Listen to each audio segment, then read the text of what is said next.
We're going to do a video today based on a question which a few people have asked in comments on different videos in different social media places. Basically, the question is something along the lines of, how do you respond to an adolescent dog when it starts getting a bit pushy, when it turns teenager or adolescent or wherever it may be? I think some people are having a bit of trouble once they've got over the initial puppy phase and they've done all the training, or they think they've done all the training, and then their dog starts to question them and they're having issues with it, and they've asked questions based on that. So I'll give my take on it. Might be right, might be wrong, might have little bits of right and wrong in there. But for me, if I had a new dog from a rescue place tomorrow that I didn't know the age of it, I wouldn't treat it any differently than I would with a puppy, or with an older dog, or with anything in between. Same with these guys. I haven't looked at Fern and said, oh well, she's an adolescent, I'm going to treat her any differently. All I can do is respond to what behaviour she presents at the time. If it is that her behaviour starts to be a bit pushy, then my behaviour has to be more pushier, more stricter. I might have to go back a step in the training. So for example, if we're out on a walk and I call her back to me, it might be that on the first whistle she looks up at me and carries on sniffing around. The second whistle she ignores me, and then the third whistle she might come back to me. Some people might put that down to a dog being adolescent or pushy. I put that down to the dog responding to the limits that you set.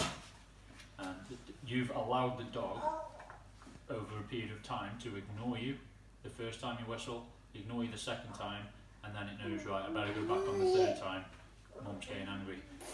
So a dog for me is only ever responding to what you permit it to do.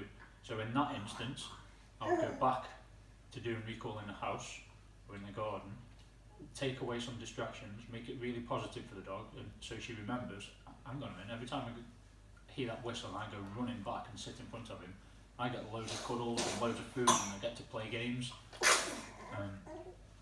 So I think I would only ever respond to what the dog presents, no matter what the dog's age, no matter what level of training the dog is. If it starts pushing you, it's not actually pushing you, it's because you've allowed your discipline to slip, I think. And so does Killian. It could be that you've done the initial training, you've gone through all the steps of making a dog sit, for example, and you're happy then that you've gone through stage 1, stage 2, stage 3, the dog sits and he gets loads of food and loads of cuddles and loads of praise, and then you've gone through steps to take away a lot of that cuddle and the praise, so the dog learns to sit when you've asked it to, not for the cuddles and the praise, and eventually you're presuming the dog will just sit.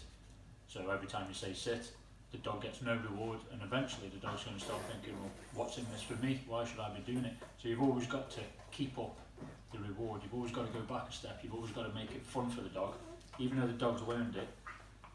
If I take these dogs out and do something with them that they've had drummed into them since day 1, I don't just assume just because they've done it that they're going to be happy doing it for free forever. There's always payment in it for them, randomly. It's like you go to work, you start a new job and you learn a new skill, and on the first day or week your boss shows a bit of interest and he's really pleased with you, and then after 6 months you're doing the same job and the boss isn't really interested anymore because he's taken it for granted that that's your job and that's what you're going to do, but you might be a bit deflated. It's the same for the dogs. You've always got to give that level of higher level of praise and reward, and make the dogs feel really good for doing it. So I don't think there's a need to call it like an adolescent or regression or anything like that. I think the dog hasn't regressed. I think it's you, the trainer or the handler, has taken your eye off the ball, taken the enthusiasm away, and you've let things slip. And also, once you're happy with dogs doing, say it might be heel work, so you're walking along the road with a dog and your dog's at heel. If your dog takes one step forward, further than it should do on that walk, we tend not to respond to it and sort it out there and then. And if the dog's got away with that, then in a week or two the dog might take 2 steps forward, and another week or two 3 steps forward, and before you know it, 6 weeks later you're being pulled down the road because the dog's never had that correction, that first step out of line he took. And then you think, oh, he's a teenager, he's all his training's been wasted, and it's all undone, and he's an adolescent and he's regressed, and what do I do about it? When in fact, if you just stopped on that first walk when he stepped in front of you and addressed it, he wouldn't have got to the walk where he got 2 steps ahead, and 3 steps ahead, and 4 steps ahead. So that's not a dog regressing, that's you permitting things because you've got comfortable and you think the training is all done. Training's never done, it's always ongoing. So I hope that answers a few questions. Probably doesn't, and you're probably none the wiser, but whatever the dog does, it's never the dog's fault. We always allow it or permit it. Remember the 4 P's? If you permit it, you're promoting it. If you promote it, it becomes a pattern, and all patterns eventually become permanent. So if you permit that dog to take 1 step forward than it should do, or 1 step more forward than it should do, then that's eventually going to become permanent. So what you need to do straight away, whether it be the dog isn't recalling, whether he's jumping on furniture, whether he's not going in his cage, whether he's not sitting and waiting, whatever it may be, you need to respond the second he steps out of line, not the second he steps out of line and annoys you eventually. So respond straight away. The dog will learn to think, hang on a minute, this guy's serious, I better not push my boundaries.